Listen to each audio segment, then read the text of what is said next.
Salut, c'est One Shot et aujourd'hui on va parler de la liberté avec une vision religieuse et spirituelle. Non mais attends, la religion c'est tout sauf être libre. Il faut faire des prières, des devoirs, il y a des trucs à faire. Eh bien, tout dépend en fait de ce qu'on entend par liberté. Alors il y a plein de manières de voir la liberté, mais ce qui est important pour nous, c'est de savoir de quoi avons-nous vraiment besoin d'être libres. Jingle!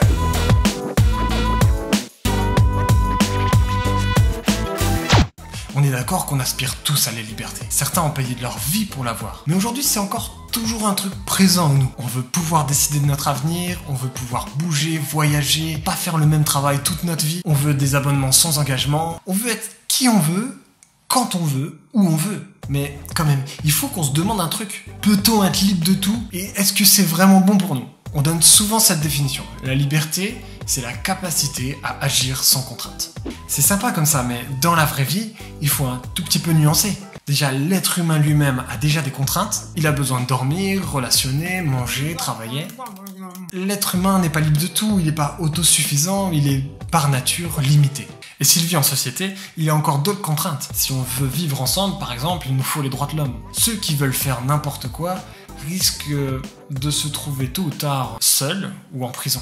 Dans une société, comme dans une famille, comme dans un couple, l'être humain est relié l'un à l'autre et sa liberté est limitée par celle des autres. En fait, si on regarde bien, certaines contraintes peuvent même nous aider à être plus libres. Par exemple, moi j'ai tendance à trop squatter mon téléphone. Du coup, je désinstalle des applis, je bloque des notifications, je mets des contraintes pour être plus libre. Donc au fond, la liberté qu'on recherche n'est pas l'absence de contraintes, mais la présence de bonnes contraintes qui nous permettent de faire ce qu'on veut et uniquement ce qu'on veut.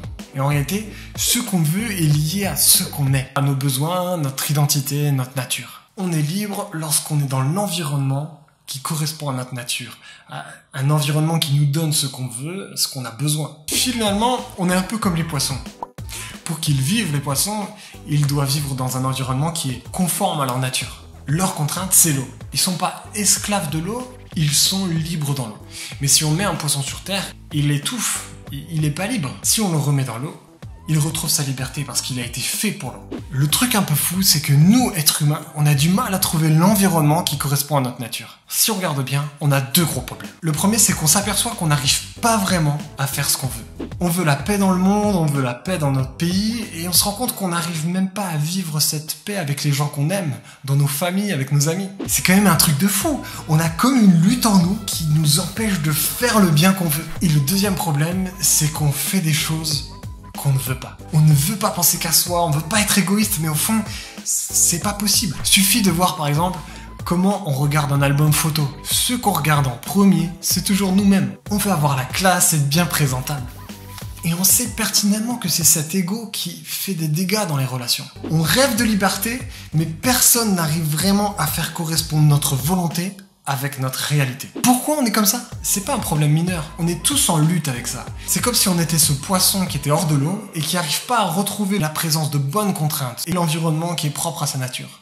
Alors, beaucoup en restent là et se disent que la liberté ne pourra jamais vraiment l'atteindre. Mais d'autres cherchent à voir si on peut trouver des solutions dans la spiritualité. Les religions donnent plein de solutions différentes pour atteindre cette liberté. Dans le bouddhisme, la liberté est accessible dans ce monde, mais surtout dans le nirvana. Et pour y accéder, il faut supprimer le désir. Dans l'islam, la liberté n'est pas dans cette vie, mais dans une autre vie après la mort. Et pour y accéder, il faut faire les prières et les bonnes œuvres d'Allah. Le christianisme, lui, donne une réponse encore différente. C'est une réponse qui, pour ma part, m'a convaincu, et j'aimerais vous expliquer pourquoi. Dans le christianisme, la liberté serait possible déjà dans cette vie, et elle se trouverait dans le cadre d'une relation d'amour avec Dieu. Mais ça veut dire que l'être humain doit avoir le choix de vivre cette relation ou pas. La Bible nous dit que lorsque l'être humain a voulu quitter le cadre de Dieu, la relation avec lui a été brisée. Le monde s'est brisé et l'identité de l'être humain a été brisée. Si bien que l'être humain a attrapé comme un virus dans le cœur. Un virus qui l'amène naturellement à faire les mauvais choix et à être rebelle à faire le bien. La Bible appelle ce virus le péché. Et c'est ce péché qui devrait nous pousser à aller vers Dieu pour demander son aide. On pense souvent à tort que le christianisme dit que pour être libre, il faut faire des bonnes actions. Mais c'est faux. Avant de dire d'aimer son prochain, Jésus a dit juste avant qu'il fallait naître de nouveau. Notre identité est brisée. Il faut avoir une nouvelle vie, une nouvelle identité. Et cette identité, c'est celle de fils et filles de Dieu. En fait, on pourrait dire que la solution du christianisme, c'est de vivre une adoption. Ok, mais alors comment on fait du coup ? Eh bien, de la même manière que c'est pas possible à un enfant de décider d'être adopté par un parent, c'est le parent qui choisit d'adopter l'enfant. Pour le croyant, c'est pareil. Il ne peut rien faire pour être adopté par Dieu. C'est Dieu et seulement lui qui le fait. Et c'est encore une grande particularité du christianisme. Beaucoup de religions finalement présentent des solutions où c'est l'homme qui doit faire quelque chose pour être libre. Ici, c'est Dieu et seulement Dieu qui fait. Et il le fait au travers de Jésus. La Bible dit que Jésus, c'est Dieu qui s'incarne en homme pour faire en quelque sorte un échange de vie. Une sorte de transfert. Un transfert.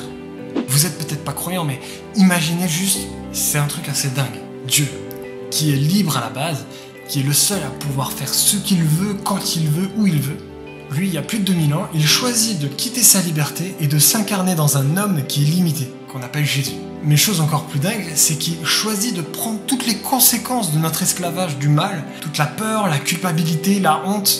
En fait, il devient lui-même esclave et en paye le prix. Il est rejeté, humilié, frappé et il meurt. Pourquoi il fait ça? En fait, parce que c'est les conséquences de notre péché, de notre rébellion à Dieu. On voit dans la Bible que Dieu aime sa création. Il est passionné par elle, même si elle le rejette. Lui veut la sauver. En fait, il donne sa liberté, il prend sur lui notre esclavage, il paye le prix de notre adoption et il propose à ceux qui croient en lui de recevoir son pardon, sa vie, donc sa liberté. 3 jours après, la Bible dit que Jésus ressuscite et qu'il prouve ainsi qu'il est plus fort que les conséquences du mal, plus fort que la mort. Lui seul peut nous aider à résister au mal et à ses conséquences. Et ceux qui mettent leur confiance en Jésus, ils sont adoptés et ils bénéficient de son aide. Alors aujourd'hui, il y a encore beaucoup de gens qui font l'expérience de cette relation. Et cette adoption, elle se fait que par la foi. Il y a juste à mettre sa confiance en Jésus et à croire profondément que Jésus nous a donné sa liberté, qu'on lui a donné notre vie et qu'il nous a donné la sienne. Et ça, moi j'ai expérimenté que ça libère de plein de dépendances. Dans le passé, j'étais esclave du regard des gens. Ma valeur était sur ce que je faisais et ce que je faisais devait plaire aux gens. L'adoption par Dieu au travers de Jésus-Christ m'a libéré parce que j'ai compris que j'avais de la valeur pour qui j'étais.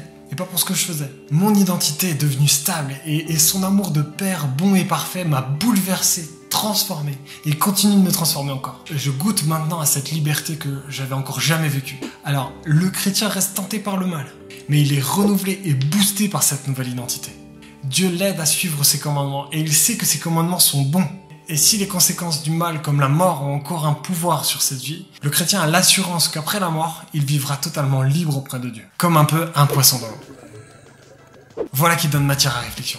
Et vous, qu'est-ce que vous en pensez? D'où vient cette nature qui résiste à faire le bien? Quelle solution vous avez trouvée? Je serais curieux de savoir ce que vous en pensez et j'essaierai de répondre comme je peux.